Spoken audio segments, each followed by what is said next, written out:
अस्सलाम वालेकुम everyone, welcome to Ayesha Smart Zone. आज की इस वीडियो के अंदर हम स्टेट 301 को डिस्कस करने जा रहे हैं। इसके अंदर मैं मिड टर्म के तमाम शॉर्ट क्वेश्चंस, एमसीक्यूज़ और पास्ट पेपर्स में कौन कौन से क्वेश्चंस बार बार रिपीट होते हैं, ये तमाम चीज़ें आपके साथ डिस्कस करूँगी। आपने वीडियो को बिल्कुल भी मिस नहीं करना, एंड तक लाजमी देखना है। और अगर आप चैनल पर नए हैं तो चैनल को सब्सक्राइब किए बगैर मत जाइएगा, और वीडियो को अच्छे से आपने लाजमी एंड तक देखना है। वो लोग जो बिल्कुल शॉर्ट टर्म प्रिपरेशन करते हैं, यानी बिल्कुल ही उन्होंने लेक्चर्स नहीं प्रिपेयर किए हुए, अभी सिर्फ शॉर्ट वीडियोस ही देख के अपने लेक्चर्स को प्रिपेयर करेंगे, उनके लिए ये वीडियो स्पेशली है। वो लाजमी इस वीडियो को एंड तक देखें। सो हम अपनी स्टार्ट करते हैं डिस्कशन आज की। देखें, जो आपके फर्स्ट 3 चैप्टर्स हैं ना, फर्स्ट 3 लेक्चर्स हैं स्टैट 301 के, वो बिल्कुल थ्योरी के ऊपर डिपेंड करते हैं। उसमें से आपके एमसीक्यूज़ ज़्यादा से ज़्यादा निकलेंगे। उसके अलावा आपके शॉर्ट क्वेश्चंस के आने के चांसेस कम होते हैं, मगर एमसीक्यूज़ ज़्यादा हैं उसके अंदर। ठीक है, तो उनको डिस्कस कर लेते हैं। सबसे पहले देखिए, स्टैटिस्टिक्स क्या होता है। To draw the conclusion about the various phenomena. आपने कंक्लूजन ड्रॉ करने हैं वेरियस फिनोमिनास के ऊपर on the basis of the real data. Real life से डाटा को कलेक्ट करके उसका कोई ना कोई कंक्लूजन निकाल लेना हमारे पास स्टैटिस्टिक कहलाता है। ठीक है, ये आपके पास इसकी डेफिनेशन है। उसके बाद a tool for the data based research. कौन सा टूल जो है वो डाटा बेस्ड रिसर्च के लिए इस्तेमाल किया जाता है, तो वो हमारे पास स्टैटिस्टिक्स है। ये आपके पास एक इंपॉर्टेंट एमसीक्यूज़ है, इसको आपने लाजमी ये देख लेना है। ठीक है, ये वाला आपके पास एक इंपॉर्टेंट एमसीक्यूज हो गया। Also known as a quantitative analysis, इसको क्वांटिटेटिव एनालिसिस भी कहा जाता है। नेक्स्ट हमारे पास है मीनिंग्स ऑफ स्टैटिस्टिक्स। स्टैटिस्टिक्स के मीनिंग्स क्या है, देखें ये कौन से words. It's come from the Latin word status. ये लेटेंट वर्ड स्टेटस से निकला है। ठीक है, ये लेटेंट वर्ड स्टेटस से निकला है, और इसके मीनिंग क्या है, मीनिंग अ पॉलिटिकल स्टेट, जिसका मीनिंग क्या है, पॉलिटिकल स्टेट। नेक्स्ट हमारे पास है statistics refers to the numerical facts and system. ये आपके पास एक सिस्टम एमसीक्यूज है, सॉरी एक इंपॉर्टेंट एमसीक्यूज है। Statistics refer to the numerical facts and system. ठीक है, नेक्स्ट हमारे पास आता है मीनिंग्स ऑफ डाटा।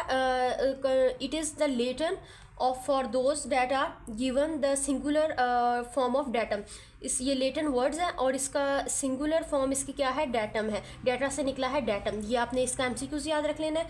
और उसके बाद है वेरिएबल्स। वेरिएबल्स क्या होते हैं, वेरिएबल्स की वैल्यूज़ जो हैं वो चेंज होती रहती हैं। जैसे फॉर एग्जांपल एज हो गई। अब एज जो है वो हर बंदे की डिफरेंट होती है, चेंज करती है। हर बंदे की एज डिफरेंट होती है दूसरे से, तो ये हमारे पास वेरिएबल के अंदर आ जाएगा। ठीक है, और कांस्टेंट के अंदर वैल्यू चेंज नहीं होती, कांस्टेंट हमारा एज इट इज़ रहता है, उसके अंदर कोई भी चेंजिंग नहीं आती। उसके बाद हमारे पास है क्वांटिटेटिव एंड क्वालिटेटिव वेरिएबल्स। ये बहुत ही इंपॉर्टेंट कॉन्सेप्ट है आपके पास। व्हेन कैरेक्टरिस्टिक्स एक्सपोज न्यूमेरिकली, जब आपके पास जो है जिसके अंदर न्यूमेरिकल वैल्यू लिखी जा सकती हो, वो हमारे पास क्या है, वो क्वांटिटेटिव होता है। जिसके अंदर हम न्यूमेरिकल वैल्यू नहीं लिख सकते, वो हमारे पास क्वालिटेटिव होता है। जैसे फॉर एग्जांपल वेट, एज, ये हमारे पास नंबर्स की फॉर्म में हम लिख सकते हैं इनको, तो ये हमारे पास क्या हो जाएगा, क्वांटिटेटिव होगा। और जो हम नंबर्स की फॉर्म में नहीं लिख सकते, for example colour of eyes, colour of hair, ये तमाम चीज़ें, क्वालिटी किसी इंसान की, इंटेलिजेंसी, ब्रेव है वो, ये तमाम चीज़ें हैं, तो ये हम इनको नंबर्स की फॉर्म में नहीं लिख सकते, तो ये हमारे पास क्वालिटेटिव वेरिएबल्स होंगे। ठीक है,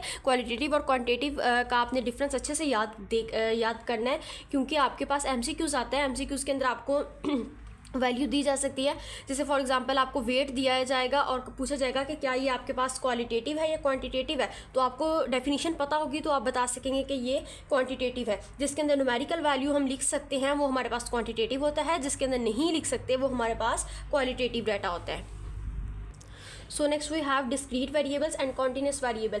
अब इन दोनों का डिफरेंस भी बहुत ज़रूरी है। डिस्क्रीट के अंदर क्या होता है, जंप्स और ब्रेक्स, ये बात आपने याद रखनी है। डिस्क्रीट के अंदर जंप्स और ब्रेक्स होते हैं, जबकि कॉन्टीन्यूस वेरिएबल के अंदर जंप्स और ब्रेक्स नहीं होते। वो कॉन्टीन्यूस डाटा होता है, उसके अंदर कोई भी जंप और ब्रेक नहीं होता। फॉर एग्जाम्पल हम एक एग्जांपल ले लेते हैं, जैसे एज है एक पर्सन की, तो एज जो है वो जंप नहीं करेगी। एज 2 से आप 8 ईयर्स के नहीं हो जाएंगे, बल्कि आपने 2 के बाद 3, 4, देन आफ्टर 5, उसके बाद 6, 7 एंड फिर आपके पास 8 आएगा। इस तरह नहीं हो सकता कि आप 2 के बाद डायरेक्ट 8 पे जंप कर जाए, तो ये आपके पास कॉन्टीन्यूस वेरिएबल के अंदर आएगा। उसके अलावा अब कोई भी एग्जांपल आपको दी जा सकती है यहाँ पर भी, और दे के पूछा जा सकता है कि ये आपके पास कॉन्टीन्यूस वेरिएबल है या डिस्क्रीट वेरिएबल है। तो आपने याद रखना है कि डिस्क्रीट वेरिएबल्स के अंदर जंप और ब्रेक्स होते हैं और कॉन्टीन्यूस वेरिएबल के अंदर नहीं होते। बस दैट्स ऑल, इसका आपने इतना ही डिफरेंस याद रखना है।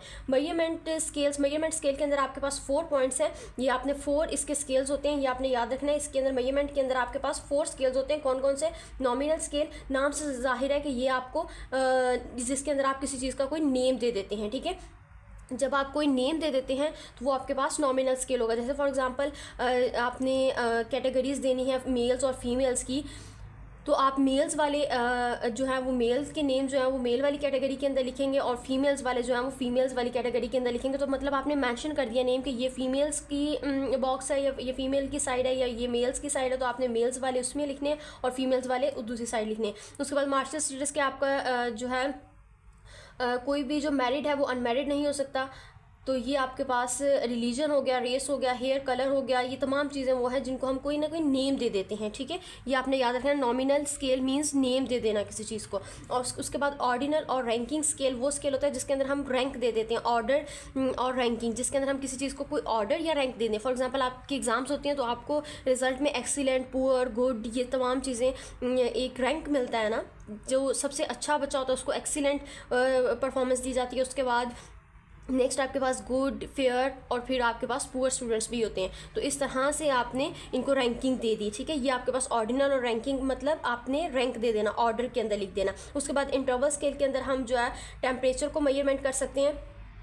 रेशो स्केल के अंदर हमारी जो मेजरमेंट होती है वो 0 पॉइंट से स्टार्ट होती है, ये आपने याद रखना है। रेशो स्केल के अंदर जो मेजरमेंट है वो 0 पॉइंट से स्टार्ट होती है, दैट इज़ इट्स ओरिजिन, यानी ओरिजिन से आपकी मेजरमेंट स्टार्ट होगी। इसके अंदर weight, volume, distance, money etcetera, ये तमाम चीज़ें आपके पास मेंशन होंगी। ये 4 पॉइंट्स आपने अच्छे से देख लेने हैं।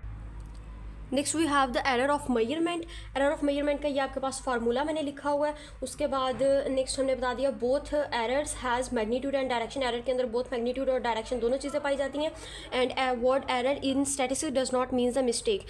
स्टैटिस्टिक्स के अंदर एरर का मतलब मिस्टेक नहीं होता, which is in chance of inaccuracy. ये आपके पास चांस होता है इनएक्यूरेसी का। बाइस्ड एरर की बात आगे की, बाइस्ड एंड रैंडम एरर की बात की जा रही है। An error is biased when the observe value is, जब आप ऑब्जर्व वैल्यू आपकी हाई हो या फिर लो जा रही हो, हाई और लो कोई ना कोई उसके अंदर एक कैटेगरी होगी, तो ये आपके पास बायस एरर कहलाएगा।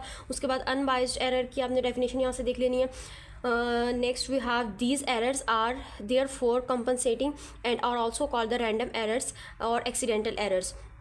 एरर्स की जो कंपनसेशन होगी उसको हम रैंडम एरर भी कह सकते हैं और एक्सीडेंटल एरर भी कह सकते हैं। ये इसके दो नाम है, ये आपने याद करने हैं। उसके बाद लेक्चर नंबर 2 के अंदर हमारी जो थ्योरी बेस्ड एमसीक्यूज हैं वो डिस्कस कर लेते हैं। The most important part of the statistics work is collection of data. Statistics के अंदर मोस्ट इंपॉर्टेंट जो पार्ट है वो यही है कि हम डाटा को कलेक्ट करते हैं। Next we have the 2 types of datas, primary data and secondary data. जिस डाटा के ऊपर हम कोई ना कोई स्टैटिस्टिक फंक्शन परफॉर्म करें वो हमारे पास प्राइमरी डाटा होगा, और जिस डाटा के अंदर हम कोई भी स्टैटिस्टिक फंक्शन परफॉर्म नहीं करते वो हमारे पास प्राइमरी डाटा होता है। और जिसके अंदर हम कोई भी स्टैटिस्टिक फंक्शन परफॉर्म करते हैं, जैसे फ्रीक्वेंसी फाइंड कर रहे हैं, तो वो हमारे पास सेकेंडरी डाटा हो जाएगा। यानी यहाँ से आपने इनका डिफरेंस याद रखना है। जिसके अंदर स्टैटिस्टिक फंक्शन परफॉर्म हो या स्टैटिस्टिक फंक्शन लग रहा हो, ये ट्रीटमेंट उसको इस तरह से डाटा को दिया जाएगा उसके अंदर स्टैटिस्टिक इन्वॉल्व हो, वो हमारे पास सेकेंडरी डाटा होगा। Next we have direct and indirect investigation. अब देखिए जो डायरेक्ट इन्वेस्टिगेशन है वो हमारे पास वेरी कॉस्टली होगी, टाइम कंज्यूमिंग होगी। It is use for the laboratory experiments और द लोकलाइज इंक्वायरीज। ये लोकलाइज इंक्वायरी के लिए इस्तेमाल किया जाता है इसको। और जो इनडायरेक्ट इन्वेस्टिगेशन आपकी होगी in which the third party is involve, इसके अंदर आपके पास थर्ड पार्टी इन्वॉल्व की जाएगी इनडायरेक्ट इन्वेस्टिगेशन के अंदर। डायरेक्ट इन्वेस्टिगेशन आपकी टाइम कंज्यूमिंग होगी और कॉस्टली होगी। नेक्स्ट है, अगर आप इनका डिफरेंस, इनकी एग्जांपल एक मैं आपको बता दूं कि फॉर एग्जांपल आप किसी से डाटा कलेक्ट कर रहे हैं तो आपको जाकर डाटा कलेक्ट करना पड़ेगा। आप जब कहीं कहीं जाते हैं उसके बाद आपके जाने का एक्सपेंस और फिर वहाँ पर जाकर आप डाटा डायरेक्ट खुद को कलेक्ट कर रहे हैं तो वो एक टाइम कंज्यूमिंग प्रोसेस हो जाएगा, ठीक है। जैसे फॉर एग्जांपल कोई केस हो जाए तो पुलिस को इंक्वायरी करनी पड़ती है, तो उस केस के अंदर ये डायरेक्ट पर्सनल इन्वेस्टिगेशन जो है वो ज़रूरी होती है और हमें करनी भी पड़ती है। लेकिन इनडायरेक्ट इन्वेस्टिगेशन आपकी जो है वो टाइम कंज्यूमिंग नहीं होती, ये आप थर्ड पार्टी के जरिए भी इसको कर लेते हैं, ठीक है। नेक्स्ट है कलेक्शन थ्रू द क्वेश्चनरीज, यानी यहाँ पर हम डाटा को कलेक्ट करते हैं क्वेश्चंस के थ्रू, यानी कोई भी फॉर्म फिल करके उसके अंदर क्वेश्चंस किए जाते हैं, क्वेश्चंस के जरिए आप जो है वो अपना डाटा को कलेक्ट कर सकती हैं, ठीक है। ये ईजी प्रोसेस भी होता है और चीप भी होता है। नेक्स्ट हमारे पास है कलेक्शन थ्रू द इनोमिनेटर्स। इनोमिनेटर्स मीन्स कि आप एम्प्लॉय जो हैं आपके वो वर्क करेंगे और वो डाटा को कलेक्ट करके आपको देंगे। Collection through the local sources. Local sources के अंदर डाटा को भी कलेक्ट किया जा सकता है। वो कैसे किया जा सकता है, आप कहीं किसी एरिया की इन्फॉर्मेशन लेना चाह रहे हैं तो आप किसी एक बंदे से जो कि वहाँ का रहने वाला हो तो आप उससे तमाम आसपास के जितने भी एरियाज़ हैं उनकी इन्फॉर्मेशन ले सकते हैं, तो ये आपके पास लोकल सोर्स इन्फॉर्मेशन हो जाएगी। नेक्स्ट आपके पास सेकेंडरी डाटा। कलेक्शन आ जाता है। इसके अंदर ऑफिशियल, सेमी ऑफिशियल, पब्लिशिंग, ये तमाम चीज़ें आपने इसको रीड आउट कर लेना। Population, next statistical population is a collection of every member of a group. इसके अंदर हर मेंबर जो है ग्रुप का वो डाटा को कलेक्ट करता है और तमाम मेंबर्स की डिफरेंट कलेक्शन होती है डाटा की, ठीक है, क्योंकि हर एक ने अपना डाटा कलेक्ट करना है तो हर एक की डिफरेंट होगी। नेक्स्ट हमारे पास फाइनाइट पॉपुलेशन होती है और इनफाइनाइट पॉपुलेशन होती है। अब फाइनाइट पॉपुलेशन वो होती है जो कि अनकाउंटेबल होती है। अनकाउंटेबल पॉपुलेशन हमारे पास क्या कहलाएगी? अनकाउंटेबल हमारे पास कहलाएगी फाइनाइट पॉपुलेशन, और जो काउंटेबल होती है वो हमारे पास कहलाएगी इनफाइनाइट पॉपुलेशन। जैसे for example IQ of all children, IQ किसी भी स्टूडेंट का IQ लेवल जो है वो हम काउंट नहीं कर सकते, ये हमारे पास फाइनाइट पॉपुलेशन हो जाएगी। और जो चीज़ हम काउंट कर सकते हैं तो वो हमारे पास क्या हो जाएगी? काउंटेबल इनफाइनाइट पॉपुलेशन, ठीक है। नेक्स्ट हमारे पास है frames. In order to draw the random sample from a finite population, the first thing that we need to complete is the list of the N element. अब इसके लिए जो हमें रैंडम एरर सैम्पल ड्रॉ करने के लिए जो हमें मेन चीज़ चाहिए होती है, फर्स्ट थिंग जो क्या होती है, we need to complete the list of all elements. हमें तमाम एलिमेंट्स की लिस्ट को कंप्लीट करना होता है। This is called the frame, इसी को हम फ्रेम कहते हैं। नेक्स्ट सैम्पलिंग फ्रेम है। A sampling frame is a complete list of all element. तमाम एलिमेंट्स की कंप्लीट लिस्ट हमारे पास सैम्पलिंग फ्रेम कहलाएगी। एडवांटेजेस हैं इसके कुछ, ये आपने देख लेने। इसके डिसएडवांटेजेस भी थे तो वो इतने इंपॉर्टेंट नहीं है, लेकिन एडवांटेजेस आपने देख लेने हैं लाजमी। Possibility of following up more details, serving of the time, ये सेविंग ऑफ द टाइम्स, ये तमाम चीज़ें आपने इसके 4 पॉइंट्स हैं एडवांटेजेस के, ये देख लेने। सैम्पलिंग एरर अब क्या होता है? The difference between the estimate drive from the sample, यानी आपने जो एस्टिमेट लगाया है, जो अपना एक एस्टिमेट लगाया है उसके नियरेस्ट वैल्यू यानी ट्रू वैल्यू से नियरेस्ट वैल्यू आपकी आ जाए तो वो आपके पास सैम्पलिंग एरर कहलाएगी, ठीक है। नेक्स्ट है नॉन रैंडम सैम्पलिंग। इसके अंदर हमारी पर्सनल जजमेंट के थ्रू जो हम एरर फाइंड्स करते हैं वो हमारे पास नॉन रैंडम सैम्पलिंग हो जाएगी। नेक्स्ट है quota sampling. Quota sampling in this type of selection and sampling units from the population is no longer detected by the chance। Next यहाँ से आपने एडवांटेजेस देख लेने हैं कोटा सैम्पलिंग के। There is no need to constant frame construct a frame. इसके अंदर frame construct करने की ज़रूरत नहीं होती। It is very quick form of investigation, ये क्विक फॉर्म होती है इन्वेस्टिगेशन की। कॉस्ट रिडक्शन होती है इसके अंदर। ये तीनों पॉइंट्स इसकी एडवांटेजेस के अंदर आते हैं। Types of random sampling. अब रैंडम सैम्पलिंग की ये तमाम टाइप्स हैं जिसके अंदर स्ट्रेटिस्फाइड सैम्पलिंग आता है, सिस्टमैटिक, क्लस्टर और मल्टी स्टेज सैम्पलिंग आती हैं। लेकिन हम यहाँ पर डिस्कस सिर्फ हमारे पास सिंपल रैंडम सैम्पलिंग को हमने जस्ट डिस्कस किया हुआ है, तो ये इसकी डेफिनेशन आपने यहाँ से देख लेनी है। नेक्स्ट हमारे पास है find the cumulative frequency. Cumulative frequency किस तरह से फाइंड की जाती है, ये देखिए आपके पास x और f दो वैल्यूज़ फाइंड है, हमें गिवन है 13, तो हमने 13 को मल्टीप्लाई करना है 6 से, यानी x को f से मल्टीप्लाई करेंगे तो हमारे पास कम्युलेटिव फ्रीक्वेंसी फाइंड होती जाएगी, ठीक है। सॉरी, इसका प्रोसेस ये है कि आपने 6 जो है वो एज इट इज़ लिखना है। कम्युलेटिव फ्रीक्वेंसी में आपकी first value as it is आ जाती है। उसके बाद आपने क्या करना होता है, आपने 6 के एज इट इज़ 6 सामने जो है एज इट इज़ सामने जैसे था वैसी वैल्यू लिख ली। उसके बाद आपने 6 के अंदर नेक्स्ट इसको ऐड करना है 61 को। 61 को 6 के अंदर ऐड करेंगे तो आपके पास 270 आ जाएगा। फिर आपने 270 में नेक्स्ट 67 को ऐड करना है तो नेक्स्ट वैल्यू आ जाएगी। जो नेक्स्ट वैल्यू आएगी उसके अंदर आपने 337 को ऐड करना है। इस तरह से आपने ऐड करते जाना है तो आपके पास कम्युलेटिव फ्रीक्वेंसी फाइंड हो जाएगी, ठीक है। और अगर हम बात करें इसकी एफ ऑफ एक्स की, तो एफ ऑफ एक्स हम इस तरह फाइंड करते हैं कि हमने एफ और एक्स दोनों की वैल्यूज़ को मल्टीप्लाई करते जाना है, जैसे मैं पहले बता रही थी। उसके लिए वो एफ ऑफ एक्स का मेथड है। हमने एफ ऑफ एक्स किस तरह से फाइंड करना है, एफ और एक्स की वैल्यू को मल्टीप्लाई करके, यानी 13 को 6 से मल्टीप्लाई करेंगे तो आपके पास 78 आ जाएगा। 14 को 61 से मल्टीप्लाई करेंगे तो आपके पास 854 आ जाएगा। तो इस तरह से हमने एफ ऑफ एक्स को फाइंड कर लेना है। नेक्स्ट है सैम्पलिंग नंबर। सैम्पलिंग नंबर को किस तरह से फाइंड किया जाता है, ये आपके पास कम्युलेटिव फ्रीक्वेंसी आपकी फाइंड आउट हो चुकी है यहाँ पर, तो ये हमने एज इट इज़ लिख लेनी होती है। उसके बाद सैम्पलिंग नंबर आपके 0 से स्टार्ट होंगे और कहाँ तक जाएंगे, 6 से कम 5, ठीक है।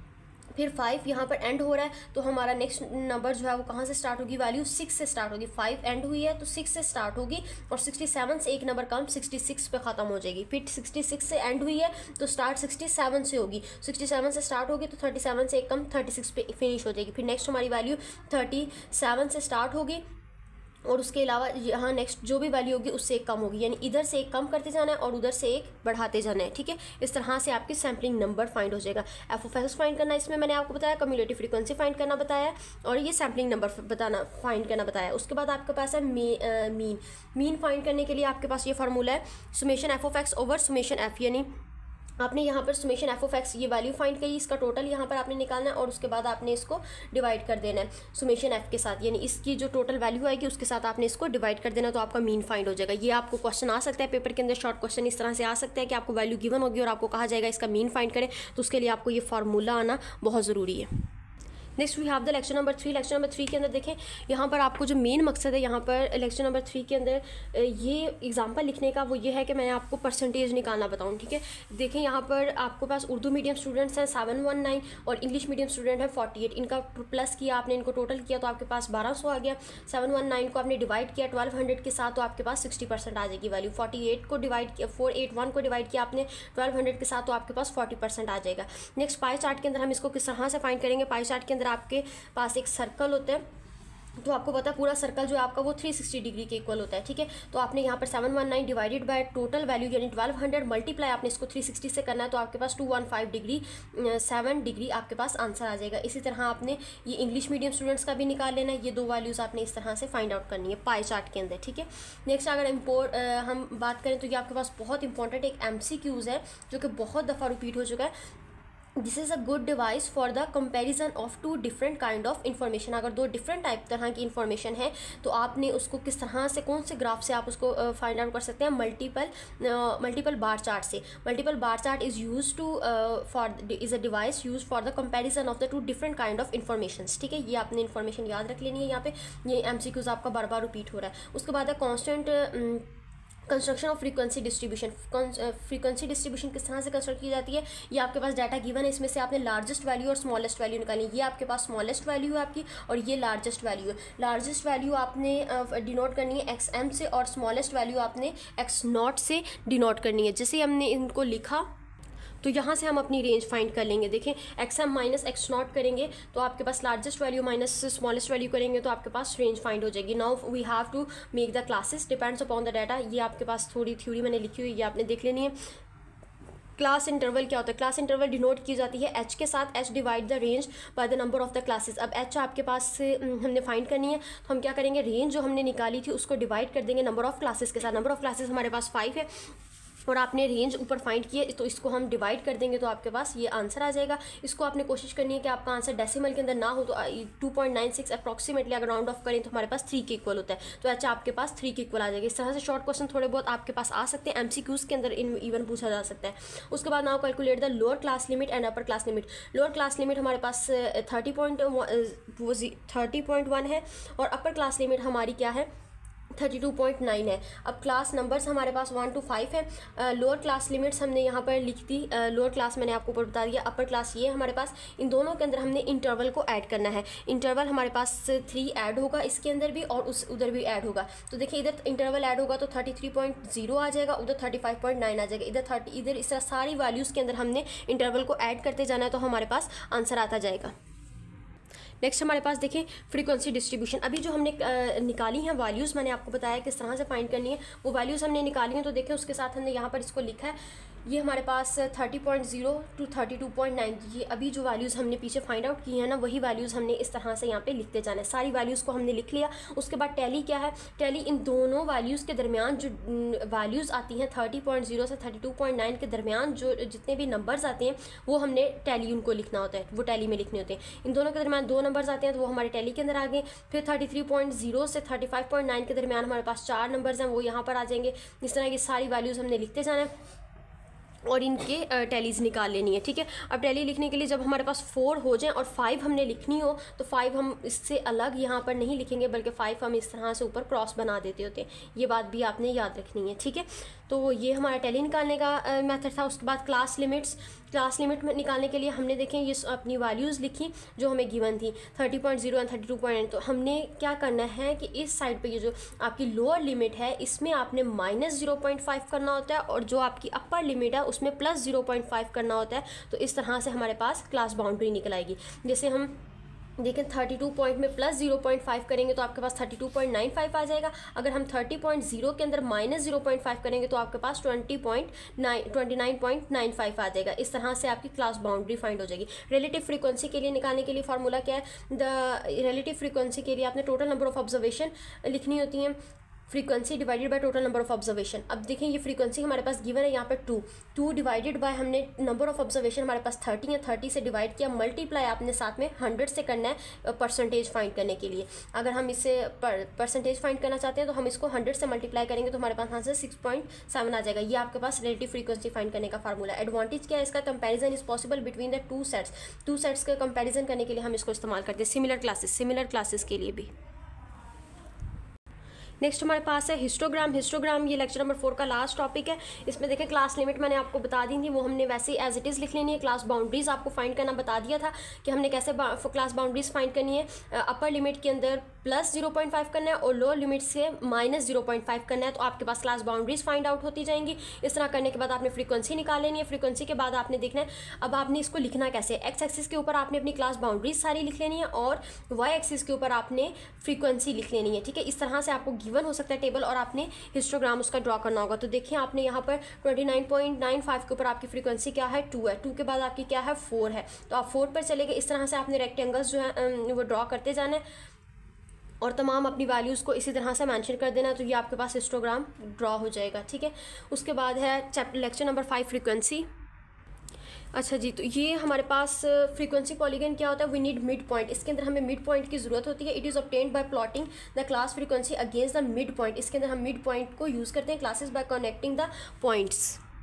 नेक्स्ट देखेंगे हमारे पास ये हमने मिड पॉइंट का फाइंड कैसे करना है। मिड पॉइंट फाइंड करने का तरीका आपके पास है upper class plus lower class divided by 2। ये आपके पास फार्मूला है इसको फाइंड आउट करने का, upper class plus lower class divided by 2। ये फार्मूला आपने यूज़ करना है और आपने यहाँ से मिड पॉइंट निकाल लेना है। उसके बाद फ्रीक्वेंसी आपके पास होगी गिवन। उसके बाद आपने क्या करना है, यहाँ पर ग्राफ जो है उसको प्लॉट करना है। यहाँ पर आप अपनी लिखेंगे मिड पॉइंट वैल्यूज़, उसके बाद यहाँ पर आप लिखेंगे फ्रीक्वेंसी और यहाँ से आप जो है इनको ड्रॉ करते हैं। 28.45 के ऊपर आपकी वैल्यू क्या है, 0 है, तो मीन्स डैट कि आपका फर्स्ट जो है वो यहीं पर 0 के ऊपर, यानी ये इसका स्टार्टिंग पॉइंट होगा।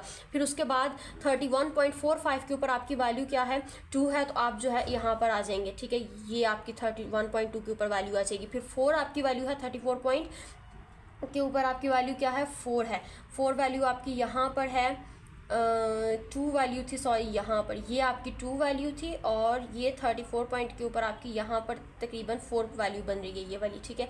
फिर नेक्स्ट आपकी 37.45 के ऊपर आपकी 14 बनती है, तो वो आपने यहाँ पर ये आपकी 14 यहाँ पर बन रही है, यहाँ पर बन रही है तकरीबन। तो ये आपने इस तरह से इसको ड्रॉ करते जाना है और पूरा आखिर में जब ड्रॉ हो जाए तो आपने इनको मैच कर देना है। सो यहाँ पर वैल्यूज़ मेरी थोड़ी सी आगे पीछे मैंने की है, ये रफली सा ड्रॉ किया, आपने इसको नीट वे में ड्रॉ करके देख लेना है।